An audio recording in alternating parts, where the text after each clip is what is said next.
এখানে এসে আমি একটা বিষয় বলতে চাচ্ছি, সেটা হচ্ছে আজকে আমরা চিশতিয়া নিজামিয়া শাখার যে অনুসারী, আমরাই কিন্তু প্রকৃতপক্ষে নবীর অনুসারী।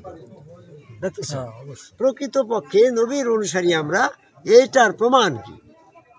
প্রচলিত ইসলামের সাথে আমাদের বৈষম্য বিরোধ এতেই প্রমাণ করে আমরা নবীর অনুসারী।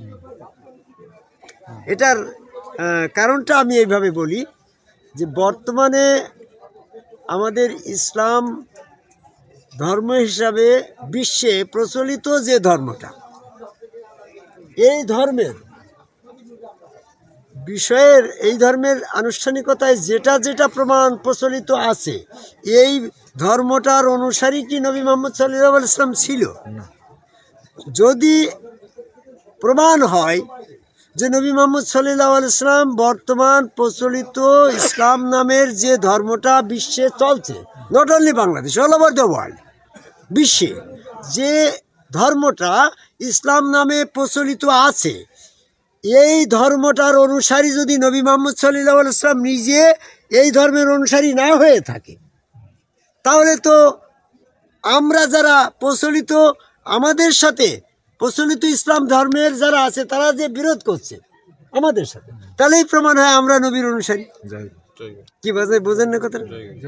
নবী বর্তমানে প্রচলিত ইসলাম বলে যে ধর্মটা বিশ্বে প্রচলিত আছে, চলছে আনুষ্ঠানিকতার ভিতর দিয়ে, নবী মুহাম্মদ সাল্লাল্লাহু আলাইহি ওয়াসাল্লাম যদি এই ধর্মের বিরোধী মানে অনুসারী না হয়ে থাকে, তাহলে কিন্তু এই প্রচলিত ইসলামটা নবীর ধর্ম না, ইসলাম ধর্ম না।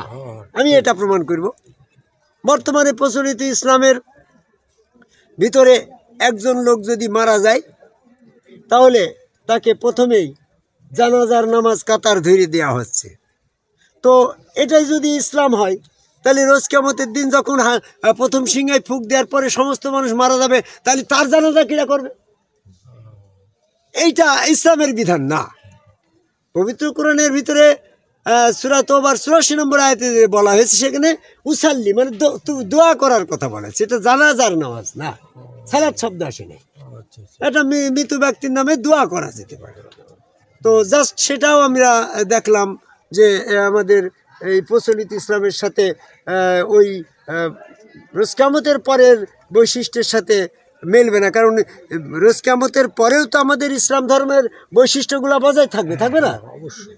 এর পরবর্তীতে দেখা যাচ্ছে যে আমরা যারা এরকম এই মানে আমরা বর্তমানে প্রচলিত ইসলামের ভিতরে যে সমস্ত লোকগুলো আমরা দেখতে পাচ্ছি, তারা কিন্তু কেউই আদম কাবাই সেজদার অনুসারী না। আর আদম কাবাই সেজদার অনুসারী না মানে তারা আদম কাবাই সেজদার বিরুদ্ধে। তো আদম কাবাই সেজদার বিরুদ্ধে সেটা হচ্ছে ইবলিস। ইবলিস আদম কাবাই সেজদা না করি কাফের গো, সূরা বাকারার ৩৪ নম্বর আয়াত না? তো ইবলিস তখন আদম নবীর অনুসারী ছিল না, তাই তো কথাটা? আসেন আমাদের সাথে দাঁড়ান। ইবলিস কিন্তু আদম নবীর অনুসারী ছিল না। আদম নবীর অনুসারী ছিল না কেন? সে আদমকে সেজদা না করে তার শত্রু হয়ে গেছে।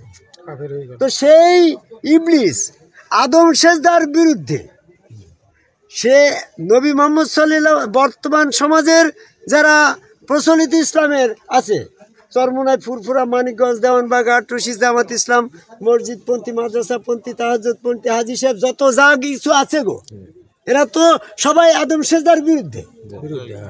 এরা যদি নবীর অনুসারী হয়, তাহলে নবী তো আদম সেজদার বিরুদ্ধে ছিল, প্রমাণ হয়।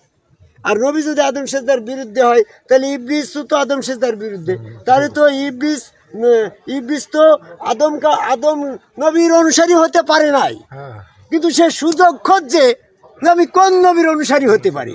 যদি নবী মুহাম্মদ সাল্লাল্লাহু আলাইহি ওয়াসাল্লামের অনুসারী হয়ে যেতে পারি, তাহলে তো আমি জান্নাতে যেতে পারি। আদমের কাছে আমি সেজদা দিইনি বিধায় আমি আদম নবীর অনুসারী হই নাই। কিন্তু এখন নবী মুহাম্মদ সাল্লাল্লাহু আলাইহি ওয়াসাল্লামের প্রচলিত ইসলামে তো সবাই আদম সেজদার বিরুদ্ধে, তাহলে নবীও আদম সেজদার বিরুদ্ধে ছিল। তাহলে এই নবী মুহাম্মদ সাল্লাল্লাহু আলাইহি ওয়াসাল্লামের অনুসারী হতে ইবলিসের তো কোনো আপত্তি নাই গো। আদম নবীর অনুসরণ করতে তার আপত্তি ছিল সেজদার বিষয়টা। যেহেতু নবী মুহাম্মদ সাল্লাল্লাহু আলাইহি ওয়াসাল্লামের আগে সেজদা চালু ছিল, নবী মুহাম্মদ সাল্লাল্লাহু আলাইহি ওয়াসাল্লামের শরীয়তে এই আদম সেজদা চালু যায়, এই ফাঁকে তো ইবলিস নবীর অনুসারী হওয়ার সুযোগ পাইয়ে যায় গো নাজমুল। জি, come to the point, this is the logic। এই লজিকে তো ইবলিস নবী মুহাম্মদ সাল্লাল্লাহু আলাইহি ওয়াসাল্লামের অনুসারী হয়ে যায়, কারণ তার তো কোনো কিছুতেই আপত্তি নাই। না, তারপরে আমি আরেকটু বলি যে আজকে যারা মসজিদে নামাজ আজান দিয়ে নামাজ পড়ছি কাতারে জামাতের সাথে, আদম নবীর সময় তো এরকমভাবে আজানও ছিল না, মসজিদে কাতার ধরে নামাজ পড়ার কথাও ছিল না। তো তাহলে আদম নবীর অনুসারী ওই সময় হতে পারে নাই, এখন আছে ইবলিস আজান দিয়ে নবী মুহাম্মদ সাল্লাল্লাহু আলাইহি ওয়াসাল্লামের অনুসারী হয়ে যায় গোরাছেন। জি, এমনটা তো মানে ইবলিসের আপত্তি নাই না এরকম মসজিদে যে আজান দিয়ে নামাজ পড়তে জামাতের সাথে নামাজ পড়তে কি ইবলিসের আপত্তি আছে? তো আদমের সময় ছিল না, এখন আছে, এই সুযোগে তো ইবলিস নবী মুহাম্মদের অনুসারী হয়ে জান্নাতের দাবিদার হয়ে যায়।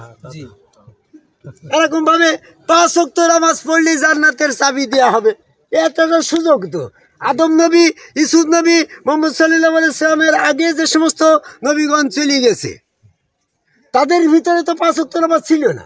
না, তাহলে এখন মেরাজে যে নবী মুহাম্মদ সাল্লাল্লাহু আলাইহি ওয়াসাল্লামের 5 ওয়াক্ত নামাজের মাধ্যমে জান্নাতের সার্টিফিকেট নিয়ে আসলো, ইবলিস দেখলো যে ওই সমস্ত নবীর ক্ষেত্রে আদম সেজদার বিষয় কঠিন একটা আমল ছিল, ওটা আমি করতে পারি না বলে তখন জান্নাতে যাওয়ার পথ পাইনি। আমি এখন নবী মুহাম্মদ সাল্লাল্লাহু আলাইহি ওয়াসাল্লামের এই যে নিয়ে আসলো জান্নাতের একটা পথ, জান্নাতের চাবি নিয়ে আসলো নামাজ 5 ওয়াক্ত, এটা আমার আপত্তি না, আমি এটা করি জান্নাতে যাই। তো এরকম একটা সহজ পদ্ধতিতে লাখ লাখ কোটি কোটি মুসলমান ইসলামের ভিতরে আসি ওটা করে ফেলছে, এত সহজেই জান্নাতে চলে গেল। কোটি কোটি মানুষই এই নবী মুহাম্মদ সাল্লাল্লাহু আলাইহি ওয়াসাল্লামের 5 ওয়াক্ত জুমা জামাতের মধ্যে এসে এই ইসলাম দাবি করে ফেলল।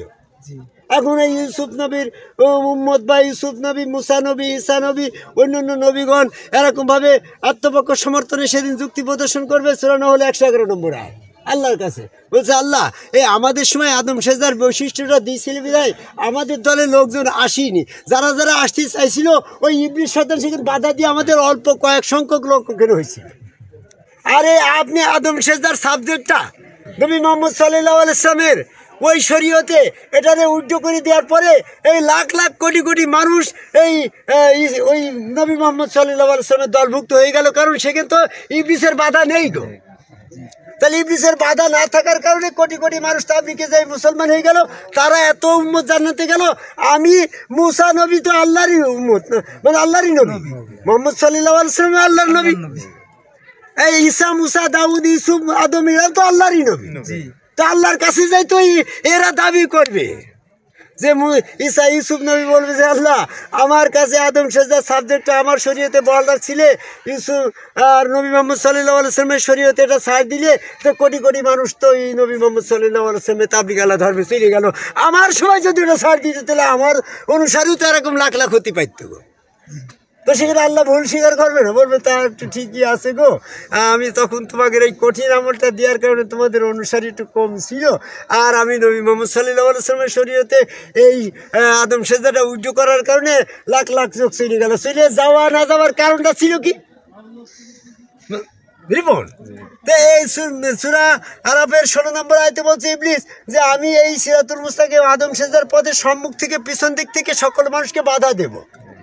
এই ইউসুফ নবীর সময়, আদম নবীর সময়, ঈসা, মুসা, দাউদ নবী, ইব্রাহিম আলাইহিস সালাম এদের সময় আদম সেজদা ছিল বিধায় শত শত লোককে সে বাধা দিয়ে বিপদগামী করেছে, ফিরিয়ে রেখেছে। আর এই নবী মুহাম্মদ সাল্লাল্লাহু আলাইহি ওয়াসাল্লামের এই জায়গায় তার ওইটা নেই, তার বিরোধ করার দরকার কি? ও তো যা কিছু কাছে করে যাক। এই কারণেই এই লাখ লাখ লোক এখানে সুযোগ পেয়েছে। তো যাই হোক, আল্লাহ যদি তখন বলে যে না তখন দিয়েছিলাম, এখন তো এটা উইডো করেছি, তো এটা আমার বৈষম্য, আল্লাহ কি এরকম ভোট স্বীকার করবে নাকি? আল্লাহর তো কোনো বৈষম্য নীতি নাই। তারপরেও আমি অনেক কিছু বলতে গেলে সময় পাবো না, আমি সংক্ষিপ্ত পরিসরে যেটা বলতে চাচ্ছি, আত্মপক্ষ সমর্থনে যুক্তি প্রদর্শনে প্রত্যেক নবী এরকমভাবে আল্লাহর কাছে সাম্যবাদ দাবি করবে। সেক্ষেত্রে যদি আমাদের প্রচলিত ইসলামের ভিতরে এমনটা ধারা আছে যে আগের শরীয়ত একটা, নবী মুহাম্মদ সাল্লাল্লাহু আলাইহি ওয়াসাল্লামের ইসলামী বিধান শরীয়ত আর একটা, এই ধরনের যদি দুই ধরনের শরীয়ত হয়, তো সূরা বনী ইসরাঈলের ৭৭ নম্বর আয়াতে বলছে, হে রসুল, তোমার পূর্বে আমি যে সমস্ত রসুল পাঠিয়েছি তাদের ক্ষেত্রে যেরকম নিয়ম ছিল তোমার শরীয়তে সেই একই রকম নিয়ম, লা তাবদিলা সুন্নাতাল্লাহ, আল্লাহর নিয়মের কোনো পরিবর্তন নাই। তারপরে সূরা বাকারা 136 নম্বর আয়াতে বলছে নবীগণের ভিতরে কোনো বৈষম্য নাই। আদম নবী এর সুন্নত একরকম, ইব্রাহিম আলাইহিস সালামের বিধান, আদম সেজদার বিষয়বস্তু, ইউসুফ আলাইহিস সালামের বিষয়বস্তু একরকম, আর নবী মুহাম্মদ সাল্লাল্লাহু আলাইহি সাল্লামের তাবলীগ আলা অনুসারীদের জন্য আদম সেজদা ছাড় দিয়ে তাহলে বৈষম্য নীতি হয়ে যায় না গো? এমনটা তো হবে না। কাজে আমাদের এই বিভ্রান্তিতে আসছে যে আমরা যে সমস্ত প্রচলিত ইসলামটাকে দাবি করছি, এই প্রচলিত ইসলামটা কিন্তু নবী মোহাম্মদ সাল্লাল্লাহু আলাইহি ওয়াসাল্লাম কিন্তু এই ইসলামের অনুসারী ছিল না। তিনি ছিল হুসাইন আলাইহিস সালামের ইসলামের অনুসারী। আর প্রচলিত ইসলাম তাবলীগ আলা যেটা দেখছো এটা এজিতের অনুসারী। এই যে টুপি পাগড়ি জুব্বা দিয়ে আমরা যে ধর্মটা লালন করছি, হ্যাঁ গো, এই ইসলামটা কিন্তু নবী মুহাম্মদ সাল্লাল্লাহু আলাইহি ওয়াসাল্লামের সময় ছিল না। এটা আসলো কখন? এজিতের পরের থেকে আসলো। এখন এতটা সহজ। আমি কিছুদিন আগে এক জায়গায় তাবলীগ আলারা ওয়াজ করছে, দেখা যাচ্ছে যে 10টা সুন্নত পালন করলে নবীর শাফায়েত তার জন্য জায়েজ হয়ে যাবে। 10 সুন্নতের ভিতরে দেখা সুন্নত তো মোচ কাটানো। এখন মোচ কাটি চুল ছোট করে, দাড়ি লম্বা করে, জুব্বা টুপি পাগড়ি জুব্বা পরে, ঢালা কুলুপ টাকনুর উপরে কাপড় পরে একজন জান্নাতে যাওয়ার একটা সহজ টিকিট পেয়ে গেল নবীর অনুসারী প্রমাণ হয়। তখন মুসা নবীর উম্মত বা মুসা নবী বলছে যে এত সহজ মোচ কাটি যদি জান্নাতে যাওয়ার সুযোগ হইতো তা আমরা তখন মোচ কাটি জান্নাতে যেতাম। তো এইরকম ব্যাপারটা তো আমাদের সময় দেওয়া হইল না কেন? এখন মোচ কাটি এত সহজ উপায় তো আমরা তো আগে তো এত কঠিনভাবে তো রাখা তো কঠিন গো, এবং কঠিন না। তুমি যা কিছু খাতে যাচ্ছ, পানি খাতে গেলে ফাঁক করতে হচ্ছে, একটা কিছু ফল খাতে গেলে, আম খাতে গেল, একটা কষ্ট অনুভব না? তা আমরা কষ্ট করে এই আল্লাহর দেওয়া সুন্নত পালন করলাম, আর এই নবী মুহাম্মদ সাল্লাল্লাহু আলাইহি ওয়াসাল্লামের অনুসারী নামে যে তাবলীগ আলা সুন্নতরা মোচ খাইয়ে সহজেই আম খাইয়ে ডাল খাইয়ে সহজেই জান্নাতে চলে যাচ্ছে। আমাদের সময় বৈষম্য কেন হইল? সূরা আল ফাতির 23 নম্বর আয়াত দেখেন, এই বলছে প্রাচীনকাল থেকে যে সুন্নত চলে আসছে এই সুন্নতের কোনো পরিবর্তন তোমরা করো না, আল্লাহ ডাইরেক্ট নিষেধ করে। তাহলে টুপি পাগড়ি জুব্বা এই সমস্ত নবী মুহাম্মদ সাল্লাল্লাহু আলাইহি ওয়াসাল্লামের সুন্নতটা এটা হচ্ছে এজিতির সুন্নত। নবীর অনুসারী হতে হলে নবী অনুসরণ করলো যে ধর্মটা। নবী কোন ধর্ম অনুসরণ করলো গো? সূরা আনামের 50 নম্বর আয়াত দেখো, নবী ওহী ব্যতীত কোনো কিছুই অনুসরণ করে নাই। এবং সূরা আম্বিয়ার 45 নম্বর আয়াতে বলছে নবী ওহী ব্যতীত কাউকে কোনো বিষয়ে সতর্ক করে নাই। তাহলে নবী অনুসরণ করেছে এই কোরআন।